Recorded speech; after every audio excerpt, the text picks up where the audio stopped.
Hello friends, रामनेट JRF channel में आपका स्वागत है। आप सब कैसे हो? उम्मीद करती हूँ आप सब अच्छे होंगे और अपनी पढ़ाई अच्छी तरीके से कर रहे होंगे। तो आज इस वीडियो में हम डिस्कस करेंगे जो हमारी यूनिट 2 है, अनुसंधान अभिक्षमता रिसर्च एप्टीट्यूड। तो उसका जो एक इम्पोर्टेंट या ये कहें मोस्ट इम्पोर्टेंट टॉपिक है टाइप्स ऑफ रिसर्च, इसको आज हम डिस्कस करेंगे। और जो ये टाइप्स ऑफ रिसर्च है ये सबसे मोस्ट इम्पोर्टेंट टॉपिक है। जितनी भी शिफ्ट होती हैं हमारी उसमें एक या दो क्वेश्चन इसके ज़रूर बनते हैं और ये स्टूडेंट्स को काफ़ी कंफ्यूज भी करता है। तो इसको हम इजी वे में समझेंगे और इसकी 2 या 3 क्लास बनेंगी, उसमें हम इनको कवर करेंगे। तो आइए देखते हैं शोध के प्रकार, टाइप्स ऑफ रिसर्च। तो जो भी स्टूडेंट्स हमारे इस चैनल पर न्यू हैं वो इस चैनल को ज़रूर सब्सक्राइब करें और साथ में बनी बेल आइकन को प्रेस कर दें, जिससे सभी वीडियोस की नोटिफिकेशन आपको टाइम टू टाइम मिलते रहें। तो आइए देखते हैं शोध के प्रकार। शोध किसी भी समस्या के समाधान हेतु बनाई गई क्रियाविधि के रूप में जाना जाता है और शोध के विभिन्न प्रकारों के बीच परस्पर व्यापकता भी है जो इस प्रकार है। तो आइए देखते हैं। और जो ये टाइप्स ऑफ रिसर्च है इनका वर्गीकरण भी किया गया है और वर्गीकरण के आधार पर हम इनको कवर करेंगे, जिससे आप इनको कभी नहीं भूलोगे। तो आइए देखते हैं शोध अनुसंधान का वर्गीकरण। तो सबसे पहले हमारा पॉइंट है परिणाम के आधार पर। तो परिणाम के आधार पर देखते हैं कौन कौन सा शोध या कौन कौन सी रिसर्च है। परिणाम के आधार पर है, पहला है मौलिक शोध, दूसरा है व्यवहारिक शोध, तीसरा है क्रियात्मक शोध। तो आप ये याद रखें जो परिणाम के आधार पर हैं वो 3 रिसर्च हैं। नेक्स्ट जो है सेकंड, तर्क के आधार पर, इसके अंदर है आगमन और निगमन। तीसरा है जो जांच के आधार पर, संचरित और असंचरित। तो जांच के आधार पर 2 टाइप्स की रिसर्च हैं। और फोर्थ है प्रक्रिया के आधार पर। प्रक्रिया के आधार पर 3 है, पहली है गुणात्मक, दूसरी है मात्रात्मक और तीसरी है मिश्रित रिसर्च। तो ये आप अपनी नोटबुक में नोट कर लें। पांचवा जो आता है पॉइंट हमारा, उद्देश्य के आधार पर इनका वर्गीकरण किया गया है। पहला है वर्णनात्मक, दूसरा है सहसंबंध, तीसरी व्याख्यात्मक और चौथा है समन्वयी और पांचवा है प्रायोगिक। छठे वर्गीकरण पर हम आते हैं, ये है अवधारणा के आधार पर इनका क्लासिफिकेशन किया गया है। पहला पॉइंट आता है वैचारिक, दूसरा है अनुभव सिद्ध और ये अवधारणा के आधार पर है वैचारिक और अनुभव सिद्ध। सातवें पॉइंट पर आते हैं प्रकृति के आधार पर। पहला है ये अंतर्विषयी होगा, यहाँ पे रह आएगा अंतर्विषयी और दूसरा है बहुविषयी। तो ये 7 प्रकार का वर्गीकरण किया गया है और जो ये 7 प्रकार का क्लासिफिकेशन है तो हम इन 7 को एक एक करके डीप में समझेंगे, जिससे आपके क्वेश्चन आएंगे वो रॉन्ग नहीं होंगे। और ये करने के बाद हम जो टाइप्स ऑफ रिसर्च है उसके MCQ भी करेंगे और PYQs, जिससे ये आपका जो टॉपिक है बहुत ही ज़्यादा स्ट्रॉन्ग हो जाएगा। तो सबसे जो पॉइंट हमारा पहले आता है वो है परिणाम के आधार पर शोध। तो आप ये याद रखें कि ये 7 टाइप्स की रिसर्च इनका वर्गीकरण किया गया है। तो नाम भी आप नोट करें और इनके नाम भी आप नोटबुक में लिख लें। तो सबसे पहले एक बार देख लेते हैं परिणाम के आधार पर, और दूसरा है तर्क के आधार पर, और तीसरा है जांच के आधार पर, चौथा है प्रक्रिया के आधार पर, पांचवा है उद्देश्यों के आधार पर, छठा है अवधारणा के आधार पर और सातवां है प्रकृति के आधार पर। तो सबसे पहला पॉइंट हम देखते हैं परिणाम के आधार पर शोध। तो परिणाम के आधार पर शोध 2 प्रकार का होता है, यानी सबसे पहले मौलिक शोध यानी बेसिक रिसर्च। तो ऊपर हमने देखा था जो परिणाम के आधार पर कितने हैं 3। तो यहाँ पर हम तीनों ही रिसर्च को देखेंगे। तो सबसे पहला जो हमारा परिणाम के आधार पर आएगा, यहाँ पर आप तीन कर लो। तो सबसे पहले परिणाम के आधार पर शोध है उसको देखते हैं। तो पहला है मौलिक शोध यानी बेसिक रिसर्च। इस प्रकार के शोध में नवीन ज्ञान की वृद्धि की जाती है, यानी नया ज्ञान हमें प्राप्त करना होता है। इसके अंतर्गत नवीन सिद्धांतों का प्रतिपादन, नवीन तथ्यों की खोज एवं प्रतिपादन किया जाता है। मौलिक शोध की प्रकृति आधारभूत रूप से सैद्धांतिक होती है, क्योंकि इसका एकमात्र उद्देश्य है ज्ञान की प्राप्ति, वृद्धि तथा शुद्धिकरण। यानी जो हमें ज्ञान प्राप्त करना है, यानी जो हमें रिसर्च निकल कर जो हमारी आएगी, उसका उद्देश्य होगा उस ज्ञान में हमारी बढ़ोतरी हो, और जो प्योर रिसर्च है वो हमें हमारे सामने निकल कर आए। तो ये है हमारी बेसिक रिसर्च यानी मौलिक शोध।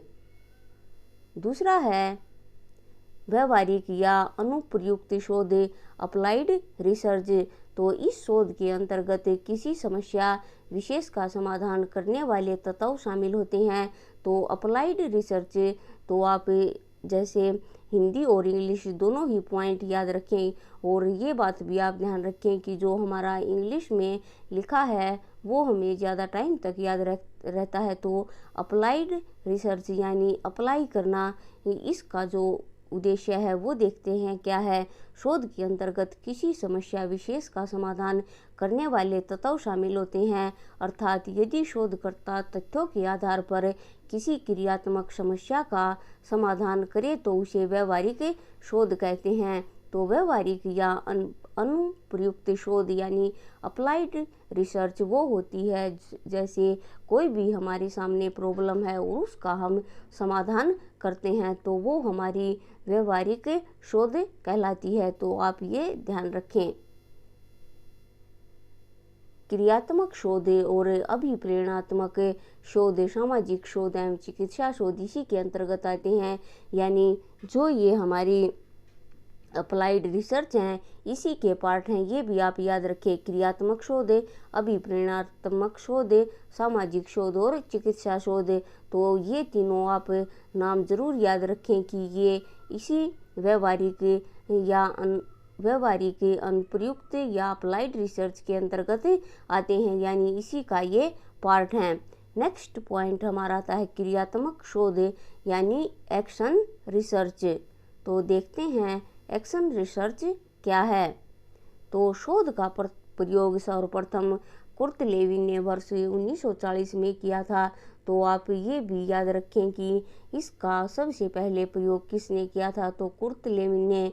ये क्वेश्चन पहले बनता था जब इजी क्वेश्चन आते थे, लेकिन अब इस टाइप के क्वेश्चन नहीं बन रहे। तो पर आपको ये नॉलेज होनी चाहिए कि इसका सर्वप्रथम प्रयोग कुर्ट लेविन ने किया और वर्ष 1940 में किया। हेल्शे के अनुसार जो क्रियात्मक शोध है वास्तविक संसार की कार्य पद्धति में हस्तक्षेप है, और ऐसी हस्तक्षेप के क्या प्रभाव रहे इसकी गहन समीक्षा है। तो क्रियात्मक शोध वह प्रक्रिया है जिसके द्वारा व्यवहारिक शोधकर्ता वैज्ञानिक विधि से अपनी समस्याओं का अध्ययन एवं क्रियाओं में निर्देशन, सुधार और आवश्यक मूल्यांकन करता है। तो वो क्रियात्मक शोध शिक्षा के क्षेत्र में किया जाता है, यानी ये शिक्षा के क्षेत्र में ज़्यादा अप्लाई किया जाता है। यानी अगर आपका एक कॉलेज है और उसमें विभिन्न डिपार्टमेंट हैं, तो उनमें कोई भी प्रॉब्लम है तो हम उस पर रिसर्च करेंगे, तो वो आएगी हमारी एक्शन रिसर्च के अंदर। तो ये आप याद रखें। और जो अप्लाइड रिसर्च होती है वो बड़े पैमाने पर की जाती है, और जो क्रियात्मक एक्शन रिसर्च है वो छोटे लेवल पर होती है, ये भी आप ध्यान रखें। अगला पॉइंट देखते हैं कक्षा का विभिन्न परिस्थितियों में निदान, समस्या का हल खोजने, मूल्यांकन एवं उपचारात्मक उपाय की दृष्टि से क्रियात्मक शोध अत्यंत महत्वपूर्ण है। यानी जो हमारी क्लास है उसमें किसी भी तरह की परिस्थितियाँ या सिचुएशन आई है तो उसका सल्यूशन खोजने के लिए और उसका मूल्यांकन करने के लिए जो ये हमारी एक्शन रिसर्च है ये बहुत ही महत्वपूर्ण है। क्रियात्मक शोध के माध्यम से ही शैक्षिक समस्याओं का समाधान किया जाता है तथा नवीन शैक्षिक ज्ञान की खोज की जाती है। तो ये भी आप ध्यान रखें। और क्रियात्मक शोध को 3 परिस्थितियों में प्रयोग किया जाता है, यानी प्रथम तत्काल समस्या के समाधान के रूप में और द्वितीय शोध के अंतर्गत जिससे समस्या का समाधान पर प्रगति से हो और उसकी समीक्षा करने में, और तृतीय जो आता है वो है तृतीय परिस्थिति में यह प्रयास किया जाता है कि इस प्रक्रिया का प्रयोग समस्या का समाधान करने के लिए अपनाया जा रहा है तो उसमें कैसे सुधार किया जाए। यानी ये जो है 3 स्टेप पर ये चलती है। और लास्ट जो स्टेप है उसमें ये होता है कि इसमें हम क्या सुधार करें जिससे इस प्रॉब्लम का सलूशन हो जाए। तो ये आप याद रखें कि जो अप्लाइड रिसर्च है वो बड़े पैमाने पर होती है। जैसे कोई भी पूरी वर्ल्ड का कोई भी पॉइंट आप ले लो, जैसे ये है कोरोना का आप एग्जाम्पल ले सकते हो। तो इसके लिए हम इसका अगर हमें सलूशन निकालना हो, इस पर हम रिसर्च करेंगे तो हम ये बड़े पैमाने पर है तो इसके लिए अप्लाइड रिसर्च का हम यूज करेंगे। और जो एक्शन रिसर्च है वो छोटे लेवल पर की जाती है। जैसे मैंने ऊपर एग्जाम्पल बताया है कि आप एक कॉलेज का एग्जाम्पल ले सकते हो। कॉलेज में अगर कोई भी प्रॉब्लम है किसी भी डिपार्टमेंट में तो हम एक्शन रिसर्च का यूज करेंगे। अगला हमारा जो आता है पॉइंट तर्क के आधार पर शोध, यानी on the basis of logic यानी तर्क के आधार पर शोध किया जाता है। तर्क के आधार पर शोध का वर्गीकरण विभिन्न प्रकार से किया गया है। तो इसके भी 2 पॉइंट हैं, ऊपर हमने देखे थे। पहला है आगमन यानी इंडक्टिव और दूसरा है हमारा निगमन डिडक्टिव। तो पहले देखते हैं आगमन क्या है। ये यहाँ पर कुछ नहीं, यह एक ऐसी प्रणाली है जिसमें विभिन्न अनुभव के सामान्यीकरण द्वारा वांछित ज्ञान को प्राप्त करते हैं। जैसे उदाहरण के लिए वह गाय है अथवा कुछ गायें दूध देती हैं। यानी इसमें इंडक्टिव में हम किसी भी चीज़ का अनुभव करके उसके सामान्यीकरण द्वारा ज्ञान को प्राप्त करते हैं। तो जैसे एग्जाम्पल बताया है कि यह गाय है तो इसका मतलब है कि सभी गायें, इसका मतलब है कि कुछ गायें दूध देती हैं। तो नेक्स्ट पॉइंट आता है निगमन डिडक्टिव। तो डिडक्टिव को देखते हैं। ज्ञान प्राप्ति हेतु यह एक ऐसी तर्क प्रणाली है जिसमें सामान्य से विशेष की ओर चलते हैं। उदाहरण के लिए सभी गायें दूध देती हैं तो इसमें हम सामान्य से, ये आप याद रखें, इस डिडक्टिव में हम सामान्य से विशेष की ओर चलते हैं और इंडक्टिव में हम विशेष से सामान्य की ओर चलते हैं। जैसे इसमें तो वह गायें हैं तथा कुछ गायें दूध देती हैं तो इसमें सभी गायें या कहीं पर भी गायें हैं वो सभी दूध देती हैं। तो इसका जो पॉइंट है वो है, ये है तर्क के आधार पर आगमन और निगमन। तो इसकी ये इम्पोर्टेंट पॉइंट है, ये हम टीचिंग और रिसर्च इनमें पढ़ते हैं। तो मैं इसका एक अलग से वीडियो बनाऊंगी आगमन और निगमन, और ये रीजनिंग में भी हमारा ये टॉपिक आता है। तो इंडक्टिव और डिडक्टिव मैं एक छोटा सा वीडियो बना दूंगी जिसको ये आप इसके सारे पॉइंट क्लियर कर दूंगी जिससे आपको यह समझने में आसानी होगी। क्योंकि ये जो टॉपिक है ये बहुत इम्पोर्टेंट है और ये 3 यूनिट में हमारा आता है। पहले टीचिंग एप्टीट्यूड में, फिर रिसर्च एप्टीट्यूड में और फिर रीजनिंग में। तो ये क्लियर होना बहुत ही ज़रूरी है।